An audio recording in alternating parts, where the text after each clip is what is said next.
bien aimable. Intéressant. Alors donc, M. Fenech, vous faites une lettre ouverte, c'est-à-dire que vous exprimez, vous avez envoyé le livre à Mme Taubira, j'imagine? Ah ben bien sûr, voilà. Une dédicace, oui. J'imagine, et vous avez reçu une réponse? J'ai reçu une réponse de remerciement du livre que j'avais adressé sans aucun commentaire. Ouais. Sans aucun commentaire, d'accord. Dans ce livre que moi je n'ai pas lu, mais c'est vrai que Christiane Taubira actuellement pose des problèmes à de nombreuses personnes, et notamment à la justice directement, oui. C'est-à-dire qu'elle a des problèmes avec ses propres collaborateurs. C'est quand même la première fois qu'on voit un ministre de justice aussi critiqué. Moi je n'ai rien à dire. Ah bon? C'est un article de presse qui fait état d'un conflit d'intérêts. Je ne connais pas la situation, donc je n'ai pas de commentaire à faire. D'accord. Vous vous exprimez donc, qu'est-ce que vous reprochez essentiellement Moi je m'inscris en totale opposition à sa vision de la justice répressive. Oui. Et sa réforme pénale que j'ai combattue dans l'hémicycle en tant qu'orateur du groupe UMP. J'avais une responsabilité particulière. Je trouve que sa réforme ne va pas dans le bon sens, que la conséquence ce sera l'aggravation de la délinquance. C'est déjà fait? Oui, c'est déjà fait. C'est de pire en pire tous les jours. Voilà, moi je crois que... Regardez Nice. Il fallait prendre des mesures plus efficaces, ne pas supprimer les peines planchées pour les récidivistes, ne pas dissuader à tout prix les juges de prononcer de vraies sanctions, parce qu'en définitive la prison reste le dernier recours, la seule sanction qui puisse interrompre une délinquance. Et là on voit bien à travers ce projet, tout est fait pour vider les prisons, enfin, même si elles s'en défendent. Parce qu'elles sont trop, les prisonniers sont trop nombreux, il y a trop de prisonniers. Non, il n'y a pas trop de prisonniers.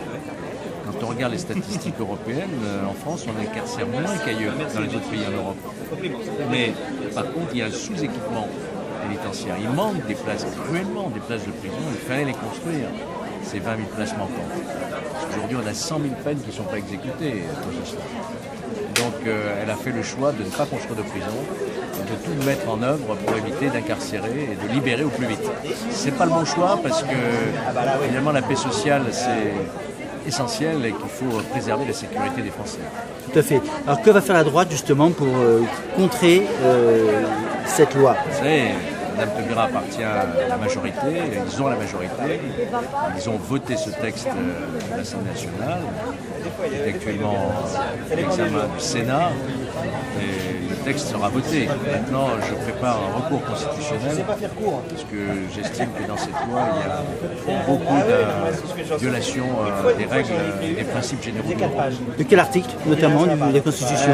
Par exemple, la contrainte pénale, cette nouvelle peine qu'elle a imaginée, crée une rupture d'égalité des citoyens devant la loi, enfin des délinquants en tout cas, puisque la peine encourue, elle est dépendante de la personnalité de l'individu et non plus de l'infraction qu'il commet. C'est un peu compliqué ce que je vous dis. C'est compliqué, oui. C'est compliqué. Tout ce texte est très compliqué. Il faut faire appel à des psychiatres dans ces cas-là. Elle fait appel effectivement aux services d'approbation qui vont déterminer la personnalité pour pouvoir déterminer la peine. Alors que jusqu'à maintenant, on jugeait en fonction de l'infraction qui était commise. Oui, tout à fait. Et on l'appliquait évidemment en individualisant. D'après des lois. Voilà. Mais là, ça va être l'arbitraire du juge, de l'agent de probation. Plus personne ne saura quelle est vraiment la peine encourue pour une infraction. On le voit déjà avec tous les nombres de tueurs qui sont dans les hôpitaux psychiatriques. Il y en a beaucoup. C'est un vrai sujet. Un vrai sujet, les malades mentaux. Et ceux qui récidivent, parce qu'on voit de plus en plus de récidives. Que faire pour empêcher cette récidive d'après vous? Quelles seraient les solutions? D'après moi, il fallait conserver les peines planchées, il fallait construire des places de prison, il fallait montrer de la fermeté et non pas envoyer des messages de générosité à l'égal de la criminalité. Ah oui, ça, le message est bien passé à mon avis. Dans la criminalité aussi. Oui, pour elle a fait passer un message terrible. Je crois que c'est ça, en termes de symbole, ça aura terrible. des conséquences. Et les gens risquent de, quand ils voient quand ils sont victimes et qu'ils ne sont pas indemnisés, ça risque de provoquer un certain soulèvement du peuple quand même. Vous risquez d'avoir des gens tentés par la vengeance. La volonté de se faire justice. Voilà. Et déjà quelquefois malheureusement le cas. Merci bien. À partir du moment où il y a une démission de l'État. Tout à fait, M. Fenech. Merci bien. Merci. Votre livre donc.